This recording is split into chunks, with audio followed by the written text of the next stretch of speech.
Alright, I am live, and can I just... Oh, I can't switch that around. Never mind. I decided to go live for a little bit because I didn't want to make a whole video and go through the, not trouble, but extra steps of editing it. So I thought I would just do an update, and I tried to put the basic things in what the title of this was, which I don't even remember what it exactly was. I know it was wisdom teeth, ER visits, wisdom teeth, and living without Richter. So I had 2 ER visits. I don't think any of those were mentioned because I didn't do a video in a while, but I was having really severe nerve pain, and then I think that was both of them, and then once I had a seizure in the ambulance, and the other time I don't think I did. I don't remember. Maybe I did both times.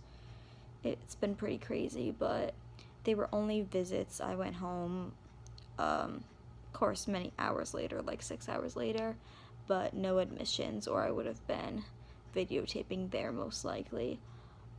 So the conclusion to the hospital visits, emergency visits, were that I have a virus and it was causing my nerve pain to flare up.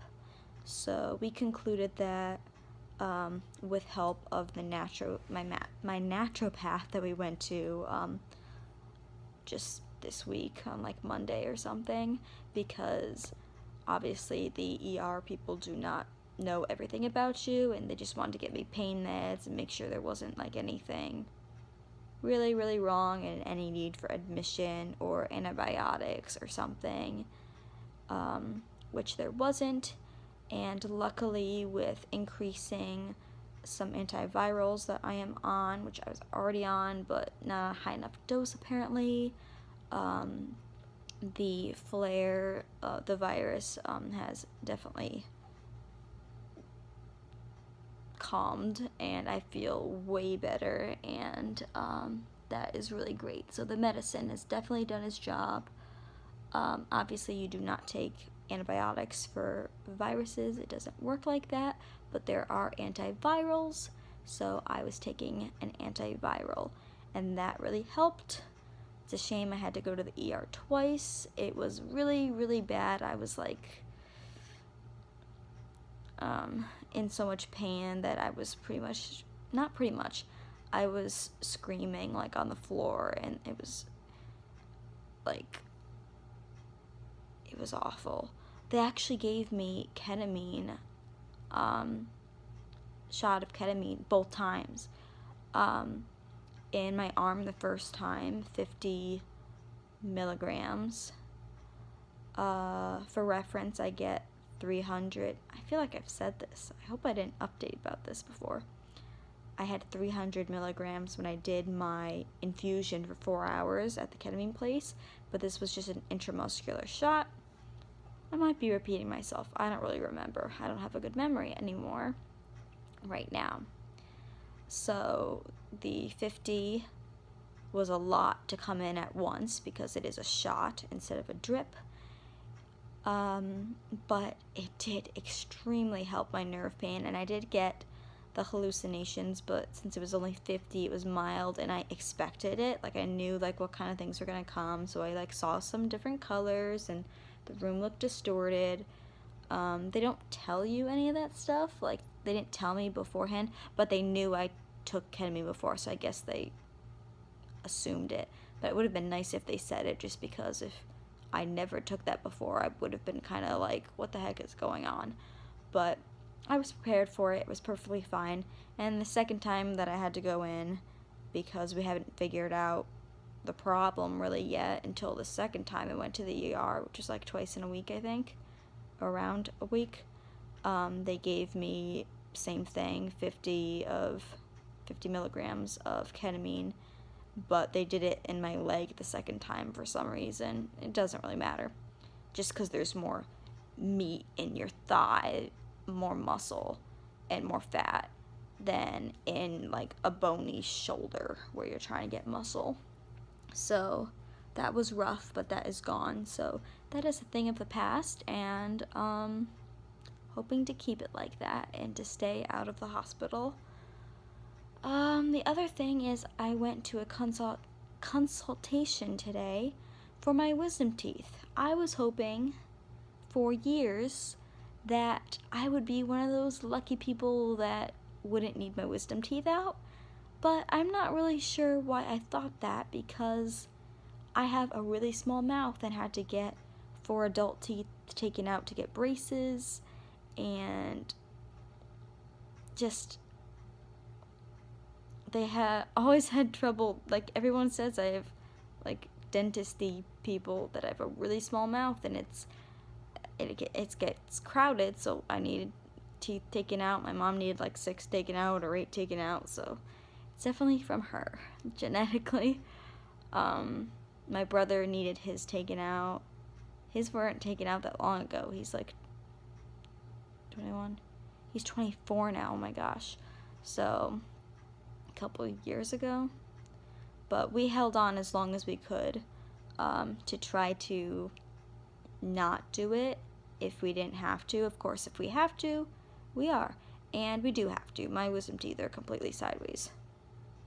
And they also said today, the doctor, he showed like the x-ray, that he said this line here, and it was a semicircle like this in my mouth. Like, I guess it kind of looked like that. I don't know if that's the exact spot, but it was a semicircle like that. He said it's a nerve, and probably down here because it was just the lower part. And he said my wisdom teeth were pressing down like low, and they were stretching out the nerve. So when they take them out, there's a possibility that I can have nerve damage from it, which I'm kind of, sadly, I was kind of like not fazed by it, because I was like, well, I already have nerve damage. Like, and then I was like, well, that's kind of sad to say. Like, it's true. But, of course, I don't want anything extra. But that would be an extra thing related to my mouth, not just Lyme disease and other things like that. That, again, nerve stuff, ketamine helps. But they can't, like, I thought they were going to say they could fix something with the nerve, but I guess not. And they said that I would just possibly, again, they don't know, there would be a chance because the nerve is stretched out, which was shown on the x-ray, that I could have neuropathy all around here. So that's not very exciting. I hope that doesn't happen, but we don't know. I'm definitely getting them out. We need to talk to my primary care doctor. So we have to, that's the latest plan that we're gonna do, the latest update with that. The other thing is, I think the last video was me, was a like montage collage thing of Richter. We recently lost our Cocker Spaniel Richter at 11 years old, which has been very, very sad, but it's not that I'm not sad about it anymore, and I don't miss him. Of course I do, but since it's been maybe like a week and a half, I don't think it's even been, no, it's not even been like 2 weeks. I think I'm adjusting really well, and I'm remembering all the good times and learning to, instead of just cry about the good times and like missing them, like, yeah, I miss them, but to smile about them. So we have a very big picture of him framed in my bathroom right across the hall, and it would make me sad because I'm like, I'm staring at him and he's right there. But now I look and it's like, it's great to have those memories of him, and I'm glad I have footage of him. And my mom and I were talking about like all the things he did, and we were smiling and laughing and about how silly he was. And yeah, there's still times when it hits you hard. When I say like Richter instead of Sonoma, and I'm like, shoot. And then we're like donating some of his things. Like, we don't have anything to do with his food because it's special food. So some of those things are sentimental, but I'm looking at it as positive as I can, as that he isn't going to live for 80 years. He's not a human. No dog is going to live that long. I wish they would, but those 11 years he spent with us were filled with so many great memories, and we were lucky to have him, and so glad that we got him. And he was really, really lucky to have us, as we remembered all the things he's done since he was a puppy, and then when he got older, and all the silly things he did when he was older, and the things we did for him. So we're very, very thankful to the vet and to the hospital that took really good care of him. So we're moving on pretty well, very well, I would say, with him. There are definitely times, like I said, where I just miss Richter, and it kind of hits you randomly, and just cry. But it's all part of the grieving process. It's gonna come and go, and certain things are gonna trigger it. Like, I could be a dog on TV that looks like him or something. And I actually have I don't know if you can see it. No, you can't see it. A dog. I hate how you can turn. My teeth. You can turn this thing around. Can I zoom? Oh, I can. Wow, I'm learning. It's such bad lighting. But there's Sonoma snuggling on his bed. There's, whoa, trying to get my finger, that pretend dog I got in a video of me in the hospital. That is on YouTube. It's somewhere, and it's actually the thumbnail, so you can find it easier. That dog sitting on my lap on my hospital bed. My mom found it in the gift shop, and she got that dog because it looked like Richter. So I'm looking at it, and I'm smiling, and I'm very, very thankful for everything they did for him, and continuing to move forward and just spend as much time as I can with Sonoma, and just really love and cherish it. So that has been going surprisingly a lot better than I thought. I kind of thought I would be a depressed mess, and I actually haven't. So that's how things have been going with him, not being here anymore, and just moving past the differences in the household, because there are obviously very big differences. Today I worked at gymnastics. I worked for 2.5 hours. It didn't feel long. It was very jam-packed. We did a lot of working. I felt like there was always a student with me. I felt like I barely had time to breathe in the best way possible. Got a ton of stuff accomplished. It felt really good. I felt like it wasn't a day where I was sitting and like waiting because there's only 3 people, so they had everyone there. It was constantly moving. I was constantly being needed for floor and beam, and girls asking questions and trying new things and mastering and trying to get things ready for the season, which starts in the beginning of January, I believe. So that's getting into meet mode. It's very exciting. I love the kids that I work with. I love the coaches that I work with in the gym that I'm at, and I'm so thankful for that. So right now I'm gonna go watch some YouTube. I'm watching Outdaughtered right now, but it's an episode I already watched.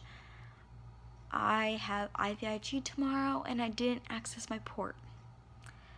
I'll either end up doing it at 1 in the morning, or I'm just gonna have my nurse do it, which extends the process an extra hour and 15 minutes-ish. So I'd really rather do that. I seriously will probably end up doing it at 1 in the morning. But it's like already midnight. I don't know. So that's my update for now. Hopefully I will get a more vlog type video in soon. It will not be tomorrow because I'm just doing IVIG pretty much all day. No idea what I'm doing Saturday or Sunday. Thinking also of anyone in the Carolina regions with Hurricane Florence. I don't know if any of the people who follow this channel live anywhere near or have family around there for that catastrophic storm. Hoping for safety and that they have a really good plan to help this really big monster storm. It's crazy, and I'm lucky that we're not in the path and that we are going to be safe. But of course I'm thinking for all the other people that are gonna lose their houses, unfortunately, and belongings, and even pets, and things that I can't even imagine. So that is always something to think about. I'm also gonna say an extra thing for one of my friends in the hospital right now. If everyone could just think positive thoughts for my friend, who is going to remain anonymous. She is in the hospital right now, and I really hope that she comes along well and soon, because nobody wants to be hanging out in the hospital. So, well wishes to my friend in the hospital. Sonoma is gonna say goodnight from down there, and I will see you later.